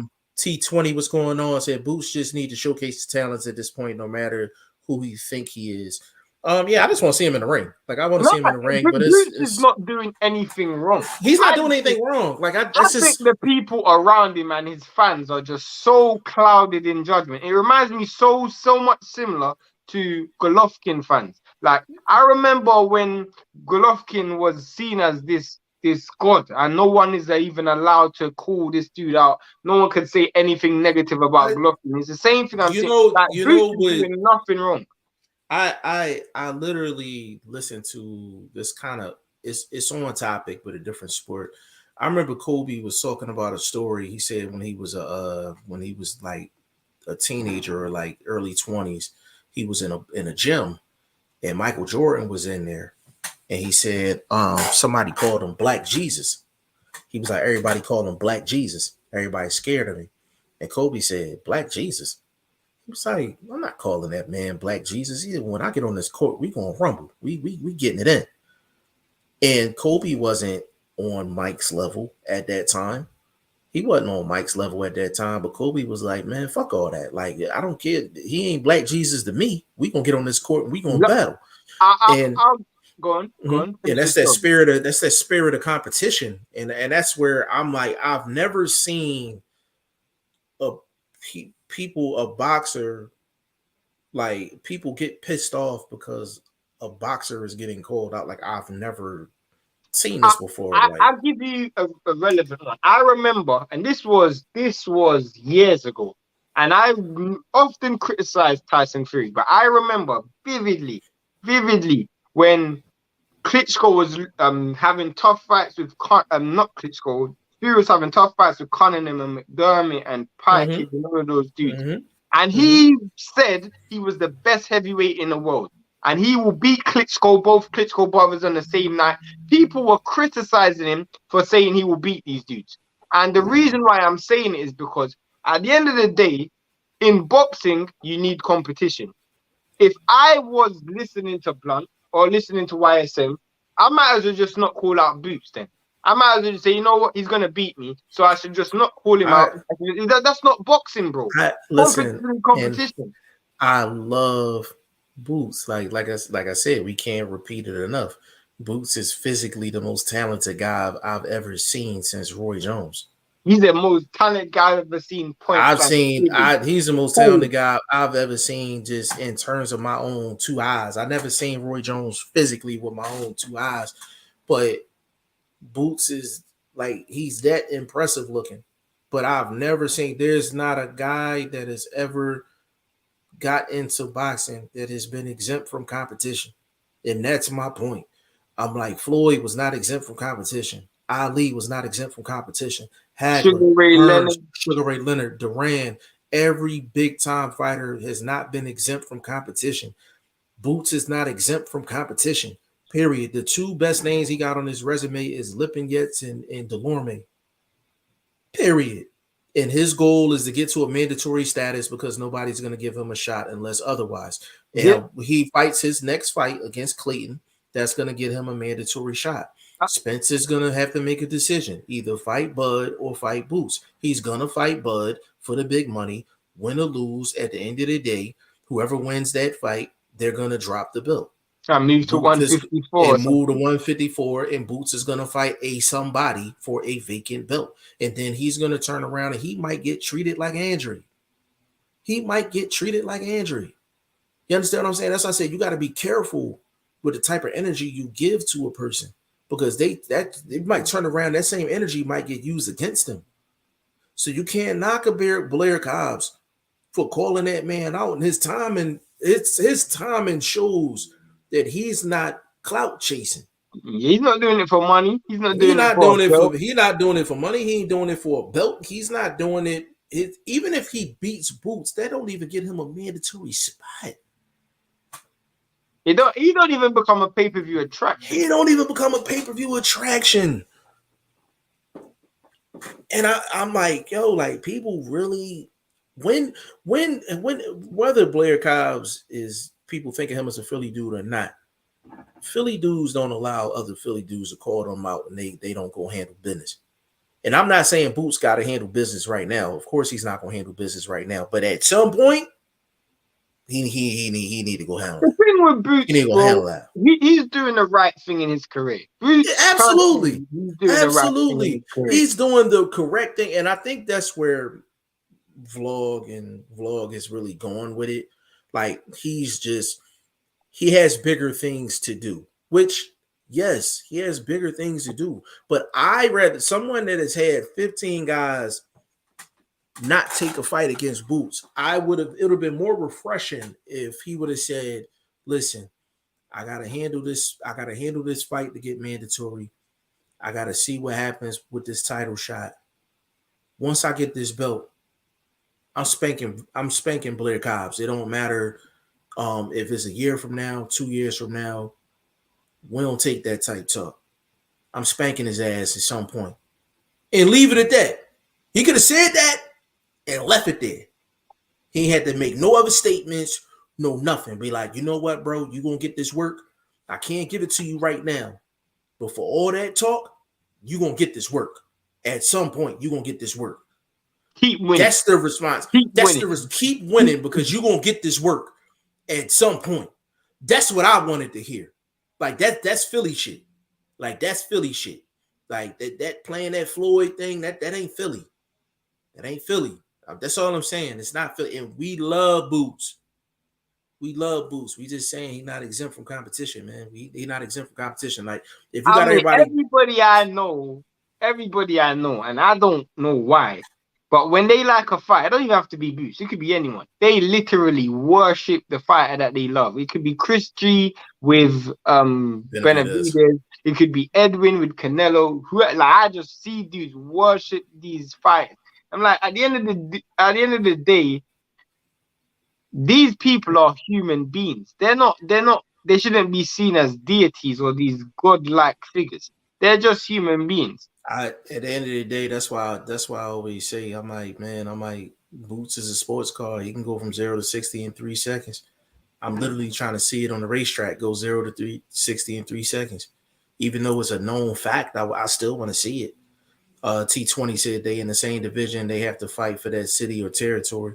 I just think, like I said, like he talking smack at some point. I would just like for him to be like, yo, like he's gonna get that work at some point. He gonna get that work. You know what I'm saying? That'd have been great to hear. So Virgil Ortiz can't call him out. That's what I'm saying. Like Virgil Ortiz got more bodies than Boots do in terms of competition. You know what I'm saying? So if he calls out Boots, is Blunt going to react the same way? Probably not. But, T20 100 said the best time laughing. He said, so Boots can call out Bud Spence until he beat Virgil. Virgil beat Mean Machine main event. That's what I'm saying. Like, it's T20 said, ask Tiafimo. Burt Wood on interview with Newey said he's moving up after beating Onito Donaire to 122. That'd be good. That'll be good. Will Stokes in the building. Big shout out to Will Stokes. Spence Crawford is so embarrassing. LOL. It epitomizes everything wrong with boxing. I guess you're talking about the negotiations back and forth. Yeah. But in boxing, we've seen this. I mean, Floyd and Pacquiao went through this, and we eventually got it. So, I mean, hell, Amir Khan and Kell Brook, we eventually got it. You know what I'm saying? You should relate to that one. Vlog goes street whenever it is an argument. Yeah, he is street. That's what he does. Like, you know what I'm saying? That's what he does at the end of the day. You know, so yeah, I just we kind of got off topic a little bit with that, but you know, it's just, I mean, it's no different.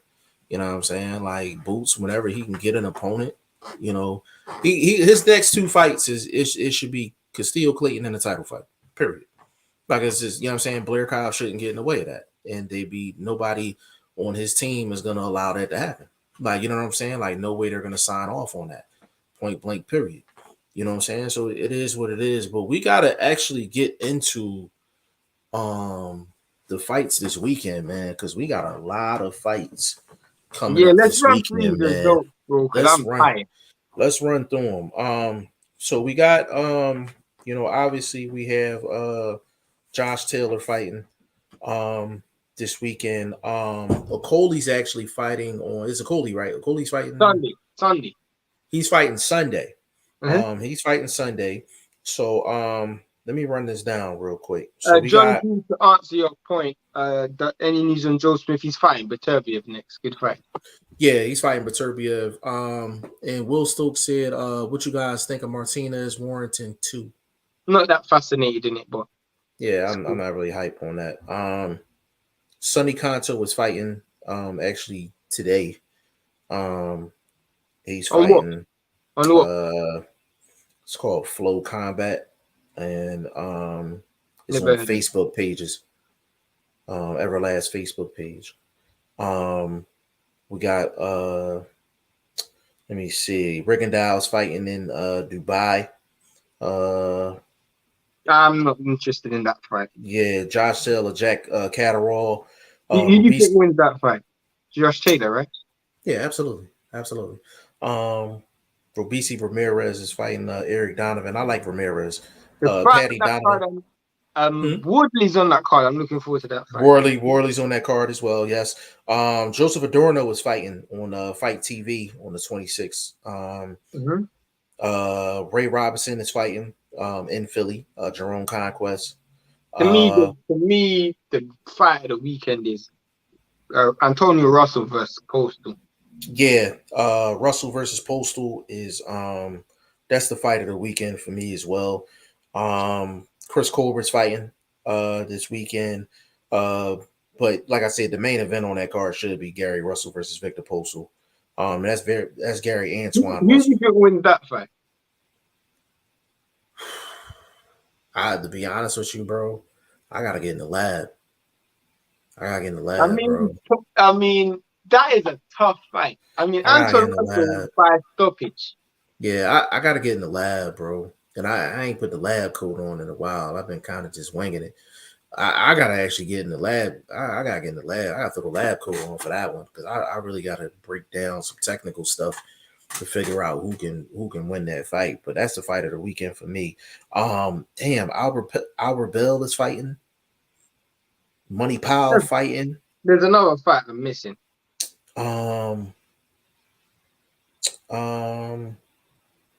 There's a fight in America that I'm missing. Hold on. I think we covered them, bro. Fair enough. Yeah. So it's about 20 to 25 fights on here. Let me run through these comments so we can get up out of here. Let me see. Burt Wood, Jaime Munguia. What do y'all think of him? Oh, we like Munguia. We just want to see him step up in competition. That's all. T20 upset alert. Catterall gonna give him that work. Bro, if you believe it, bet it. That's all I'm gonna say on that. Will Stokes, Yafai, pro debut, a big one. Yeah, Yafai is on. He's on the Coley card. Am I correct? Yeah, but He's on that Coley his card. first fight is I think it's a title eliminator for like an interim title, 10 rounder, or 12 rounder in his first professional fight. Crazy. You actually need to highlight that after it happens. Will Stokes 10 rounds WBC international title. Yeah, I thought so. Yeah, that's crazy. That's crazy. Actually, to be honest with you, I that's about as big as Lomachenko in his debut. Yeah. Lomachenko didn't even do that. That's crazy. Will Stokes said kids big time. Shane, I don't know. I mean, he's got a name behind him. He got a name. He got a name behind him. And he signed to Eddie Hearn, so it's not that difficult. Yeah. Will Stokes said, Shane, you say you're the cruiserweight guy. What do you think of Okolie Sislak? I mean, Sislak his one loss came against Maccabi. Not really interested in the fight that much. I mean, a lot of people see Sislak as as a it's kind of like a dark horse. Yeah, but the truth is with Okolie, his fighting style ain't gonna beat Okolie. Okolie is just, he is a very difficult fight to beat. You have to be elite at something. You have to have elite speed, elite power, be physically strong. You have to be elite at something, because what he does, he's elite at. He's got a very, very good jab, strong jab. He's very, very big. And he is very good at clinching. Like, he is one of the best clinchers in the sport, bro. So that's a fact. He's gonna clinch his way. Okolie clinch game is so on point, yo. Like, you literally lock up. Like, it's almost, he got a straight jacket type clinch game. Like, because they teach you when you clinch, you supposed to clinch and pinch in and lock up their arms so they can't be swinging on the break. Like, you literally got to grab and clinch and clench their arms in. You know what I'm saying? At the elbows. That's what you're supposed to do. And he's probably, I know this is not a good good label, but he might be the best clincher in the sport. Like, I haven't seen anybody better than Okolie. And the thing is, Okolie's a good fighter. Yeah, he's a good fighter, and it's like good size as well. It's very big. Is this his defense mechanism is usually the clinch. Yeah, like, he don't really have a good inside game, so because he's so tall and dangly, jab, straight right hand, that's his weapon, and he's got power.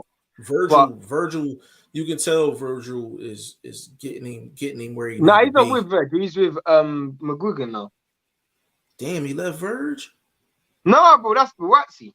That's Buatsi. I'm sorry. That's Buatsi. I got my names wrong. Okay. Yeah, Okolie, like he just, his clinch game. Yeah, I know why you got it confused, because Okolie and Buatsi had the same trainer, and they both left at the same time. Yeah. That's absolutely crazy. We're gonna get this last one out of the way. Plus 750. Wow. Damn. I ain't putting money on it. I ain't putting money on Catwalk, man. I'm sorry. He just gonna have to show me. He's gonna have to show me, for you guys to look out for, and I saw it today. 2 bets. Check for Jordan Gill by, I don't think it's gonna be in America, but it's in the UK. I have to put money on this. Jordan Gill by points. That's a bet you guys need to look out for, because the odds is crazy. Like, Jordan Gill's had 26 fights and only won 6 by knockout, but they've made him favorite to win by knockout. Maybe that's a typo. I'm making sure I cash in my money quick before Can I get it? Can I get in on that if that ain't a typo? I would. It's not a typo. It's already there. Yeah, right, well, cool. I need to send you. Well, I need to send you a couple of dollars so I can. Yeah, so I can cool. Get in on that. What's the second one? And the second one is Chris Colbert by points. What's the odds on that? I think they're both. I think Chris. What's it called? If you put 30 down, you get 70. But if you're looking big money, because to me both of those fights are definitely going the distance. So if I put 100 down on both of those fights, I'm gonna get like 300 and something. So Oh, So that's betting each on a piece, Colbert winning by points. and Gil winning by points. I mean, if you put 200 down, if you put 200 down, you get 600. Damn. So they got him. They thinking he gonna win by knockout. Maybe both of them are going to win by knockout, which I find fascinating because Gil's only got 6 knockouts and he's had 27 fights. So I don't know where they got that from. And he's fighting the champion in this fight. I don't know what they've seen. I don't know, but I need to put my money down on that before they change it. Yeah. I'm gonna have to holler at you off camera about that. I need to figure out how much I'm actually sending you so I can get in on that. Because I gotta recoup the 75. I gotta recoup. Yeah, I hear you. I gotta recoup, man. But we gonna close it out right there. I'm looking at the I'm actually looking at the odds right now. Do they have? They don't have Bro.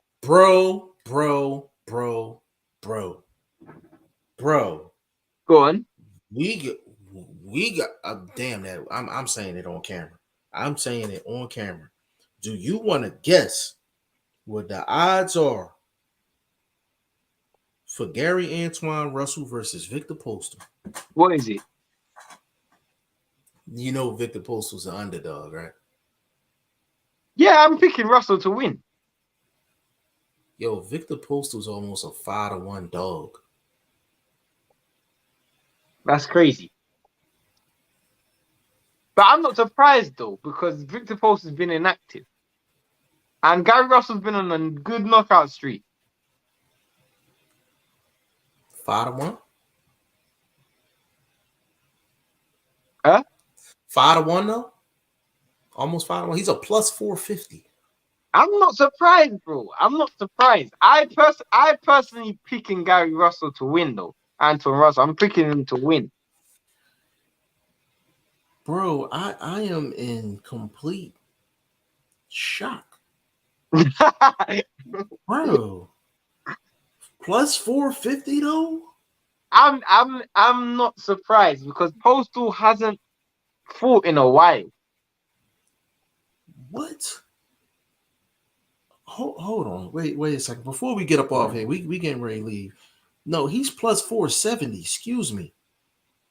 Wow. Yeah. I don't know. Yo, 300 get you 1,400, bro. How much you gonna put down? I don't know yet. I gotta get in the lab. Even if you put down $30, bro, it's literally. Oh my god. Yo, bro, that shit. Let me get through these last few so we can get up out of here, bro. That shit took me for a loop. They got that from Guerrero getting starched by Lee McGregor. Yeah, I know, but below. I get that and I understand. But anyone can get hit with a money shot and it be over. Gil doesn't have power. That's the problem. Gil just doesn't have power. It doesn't matter what weight class is. He's fought 27 times and got 6 knockouts. Gil money shot ain't got a lot of currency behind it, if you know what I mean. Literally. Yeah. Gil might even lose that fight, bro. I'm not even gonna lie to you. This dude's 30 and 5. That's why they'd have it for Gil. He said in 1 round too. Yeah, but that's my point. When anyone can get hit with a money shot, it's over. You see my point, Jeff? Like, but Trout got knocked out in the first round. To be honest with you, bro, if you're gonna catch a guy, it's gonna be in the first round, second round, something like that. You catching them ice cold. You know what I'm saying? You catching them ice cold. You just get caught with a money shot doesn't mean you're chinched. Like loads of people have been knocked out in the first round. Like it's just sometimes you just get caught with that shot. Yo, I got one question before we get up out of here. Go on. Is there anyone in the sport that has had a weaker chin than Amir Khan? I got asked that earlier. Just in history. That has been more vulnerable than Amir Khan. No. Not that I can consciously remember. There was a dude though. There was a dude who Coley fought. And it's funny you say that. There was a dude who Coley fought in his 2 fights ago. And me and my brother, if my brother was here, I could wake him up right now. He would tell you. He's probably the worst fight I've ever seen in my life. I remember Coley hitting this dude with a jab. He hit his gloves and he was literally doing seizures on the floor. So I don't know if he done a dive. I don't know what it was, but that was what fight came to mind. But in terms of on a consistent basis, a dude at the elite level or fought at the elite level with such bad punch resistance, I can't think of one, bro. Amir Khan literally got hit with any punch. It didn't matter what punch it was. Kelbrook could hit him with a jab, he got hurt. Straight right hand, he got hurt. Hook, he got hurt. Uppercut, he got hurt. Body shot, anything he threw, Amir Khan was getting hurt. So I have to say no. So I agree. I've never seen anyone as vulnerable as Amir Khan inside the ring in terms of his chin. The two closest, I would say, there was an American heavyweight. He used to be a football player, and I think the HBO got behind him a little bit. But his chin was so bad. It was heavyweight. His chin was so bad. Black fighter too. And I can't think of his name.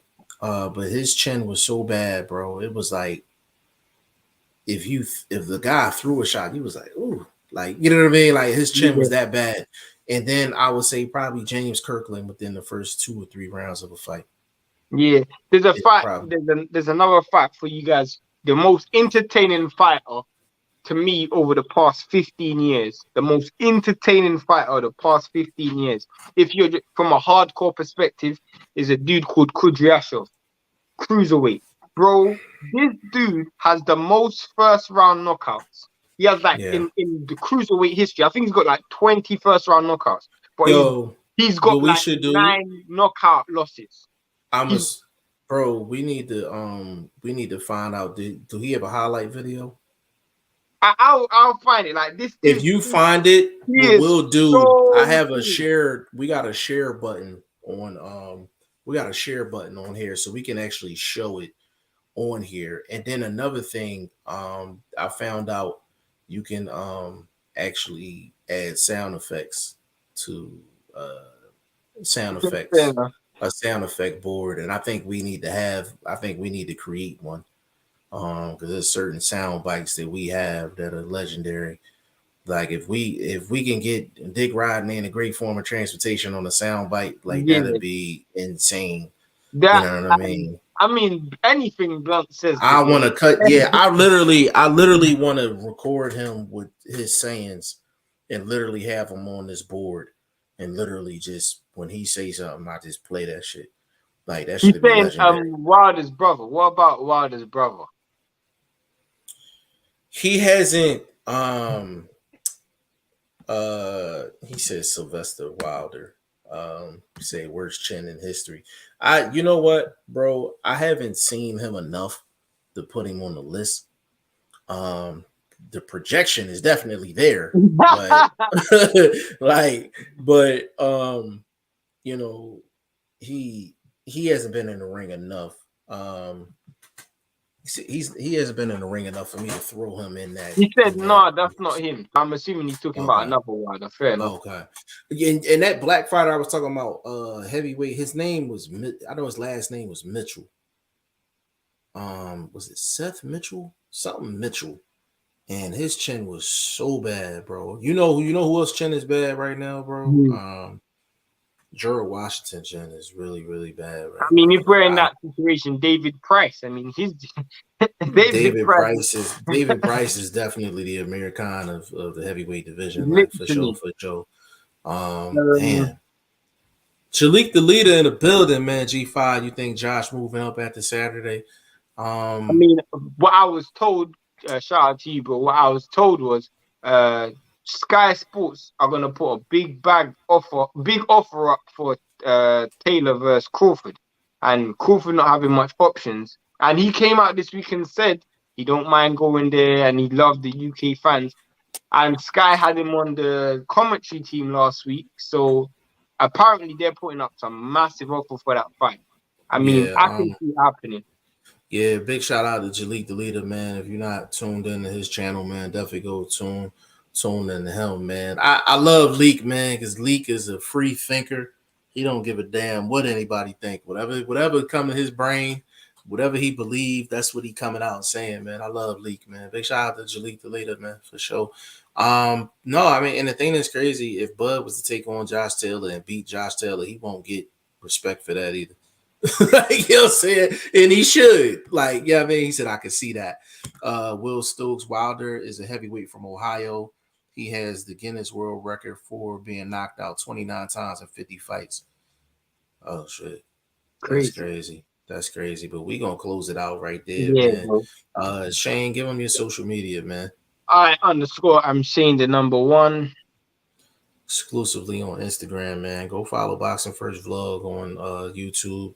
And before we go, big shout out to Boxing Lowdown too, man. He went from 980 to about 1400 in a single bound. Like Nah, he was on the. I know where he was at. Yeah, I know yeah. where he was at. I know where he was at. Smart move. Smart move. Use them Listen, bro. use them connections, bro, and listen, get your boys on there too, man. Yeah, bro. I spoke to him after that, and he was like, "Oh, he was trying to." They were talking about me after when the live was over.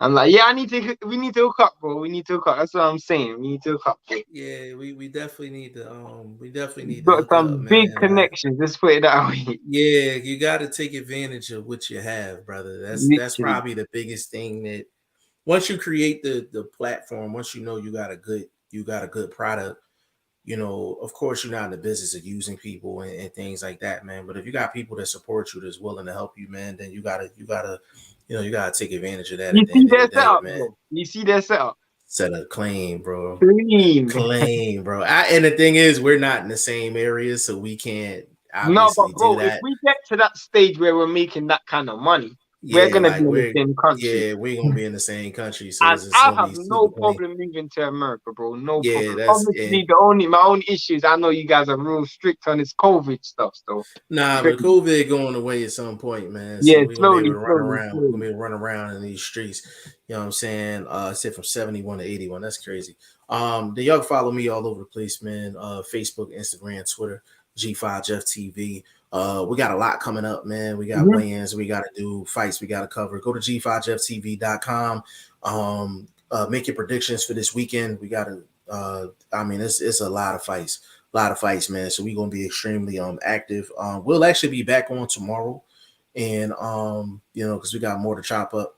So we ain't been on for a couple days. But listen, man, on behalf of VP Shane, behalf of Boxing First Vlog and your boy G5 Jeff TV, man, we'll see y'all tomorrow.